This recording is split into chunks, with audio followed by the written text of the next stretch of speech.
Remaja pemuda yang masih mencari identitas dan pembentukan kepribadiannya mudah terpengaruh oleh hal-hal yang ada di sekelilingnya.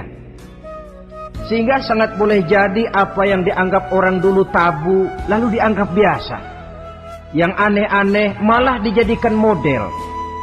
Yang dilarang malah nekat diterjang. Di mana norma dan kaedah-kaedah moral tidak lagi mendapat perhatian yang wajar. Dalam kondisi semacam ini terjadilah proses peluncuran moral. Dan hampir di mana-mana kehancuran suatu bangsa dimulai dengan kehancuran moral daripada generasi mudanya. Oleh karena itu pemuda yang tekun ibadah ini sangat positif dampaknya dalam kerangka pembangunan umat. Pak, ibadah itu apa sih? Kalau jadi pemuda yang tekun ibadah, apa kemana-mana mesti bawa tasbih? Mungkin. Apa mesti pakai peci terus? Boleh jadi. Apa kemana-mana mesti pakai kain sarung? Ya tidak juga. Ibadah kan artiannya luas. Segala perbuatan yang diperintah dan karenanya bertujuan mencapai ridho Allah, itu bernama ibadah. Kalian remaja berangkat menuntut ilmu, pergi pagi pulang siang, membekali diri menuntut ilmu itu ibadah. Kalian pulang ke rumah, ibu bapak memerintah taat kepada orang tua, ibadah. Membersihkan lingkungan, ibadah.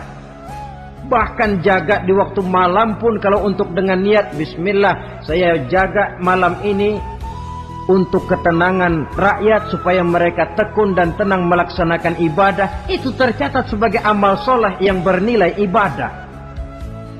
Jadi tidak cuma sekedar sujud, tidak cuma sekedar baca Quran, seluruh aspek kehidupan manusia yang diperintah Allah dan yang bertujuan mencari ridho Allah itu bernilai ibadah.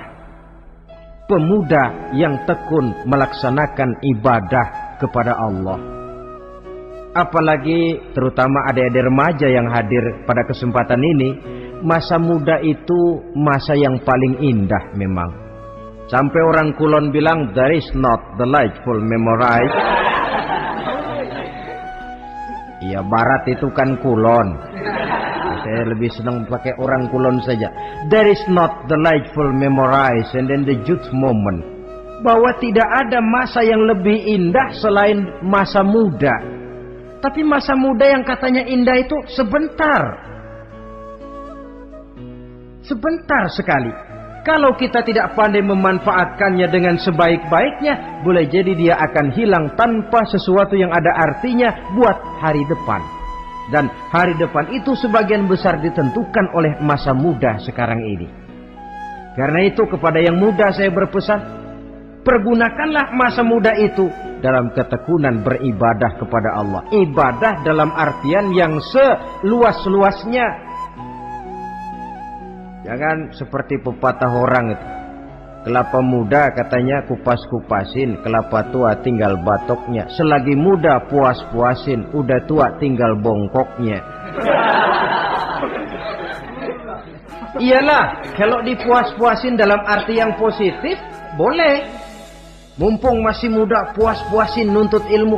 Mumpung masih muda, puas-puasin ibadah. Mumpung masih muda, puas-puasin berbakti kepada kedua orang tua. Puas-puasin dalam artian yang positif, tentu saja bagus. Tapi kalau puas-puasin dalam arti menghambur umur untuk sesuatu yang mubazir, bergadang di pinggir-pinggir jalan, lalu mulai berkenalan dengan morfin, narkotik, ganja, terperangkap oleh budaya-budaya modern yang menyesatkan, terpancing oleh model-model baru yang kelihatannya menarik tapi sebenarnya tidak bermanfaat. Entah pada akhirnya akan mendatangkan penyesalan kepada kita saja. Coba, belakangan ini saya dengar di Jakarta akan ada satu festival yang disebut Festival Ngeceng.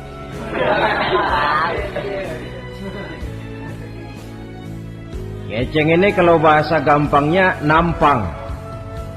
Jadi itu biasanya muda-mudi diri di pinggir-pinggir jalan, pakai kacamata hitam, pakaian warna-warni, rambut dicat sedemikian rupa supaya menarik perhatian. Mereka diri di pinggir-pinggir jalan, nampang, istilah ngepopnya ngeceng katanya. Oh, ini mau diadakan festival, secara langsung atau tidak, festival ini kan mempopulerkan ngeceng jadinya. Yang tadinya orang awam gak kenal, lantaran diangkat ke permukaan jadi terkenal. Kalau sudah terkenal lalu jadi mode, kalau sudah jadi mode, latahan. Boleh jadi nanti akhirnya ngeceng masuk desa. Bukan cuma sekedar abri masuk desa, bukan cuma sekedar koran masuk desa, ngeceng pun bisa saja masuk desa.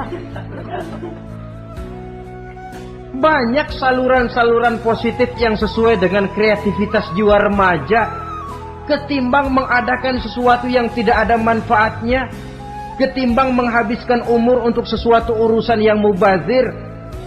Sedangkan umur bukan jatah gratis tanpa batas waktu. Ada pertanggungan jawab. Umurmu kau habiskan di mana? Masa mudamu kau selesaikan di mana? Itu akan dimintakan pertanggungan jawab. Nah, pemuda yang tekun ibadah kepada Allah, dampak positifnya apa? Dia punya sandaran vertikal kepada Allah. Jiwanya besar, jiwanya mandiri. Dan ini yang kita perlukan. Pemuda yang siap jadi pelopor, bukan pengekor. Pemuda yang sanggup mandiri dan bukan membanggakan keturunan leluhurnya. Kata pepatah, wa khairun nasi dzu syarafin qadimin aqama li nafsihi syarafan jadida wa syarrun nasi dzu khumulin idza fakhartahum zakarul jaduda. Generasi yang baik adalah generasi yang punya kejayaan masa lalu, dan buat mereka sendiri mereka mampu mendirikan kejayaan yang baru. Artinya nenek moyangnya memang orang-orang terhormat, tapi dia mampu mandiri mendirikan kehormatan itu bagi pribadinya. Sebaliknya, generasi yang paling jelek adalah generasi pemalas, yang kalau orang lain kelihatan lebih hebat, dia sebut-sebut nenek moyangnya. Lu sih belum apa-apa, bapak gua dong, bapak gua katanya. Lu sih belum apa-apa, om saya dong, tante saya dong. Kerjanya cuma membangga-banggakan leluhur, dia sendiri tidak ada apa-apanya. Ini generasi yang paling jelek. Kalau orang kelihatan lebih hebat, dia sebut leluhurnya. Sementara dia sendiri nol nilainya, tanpa ditunjang oleh fasilitas leluhurnya. Pasukan pemuda mandiri macam ini yang kita perlu. Bukan sekedar pasukan pemuda oke bos, kulunuwun, yes sir, yes man, kumaha juragan wae.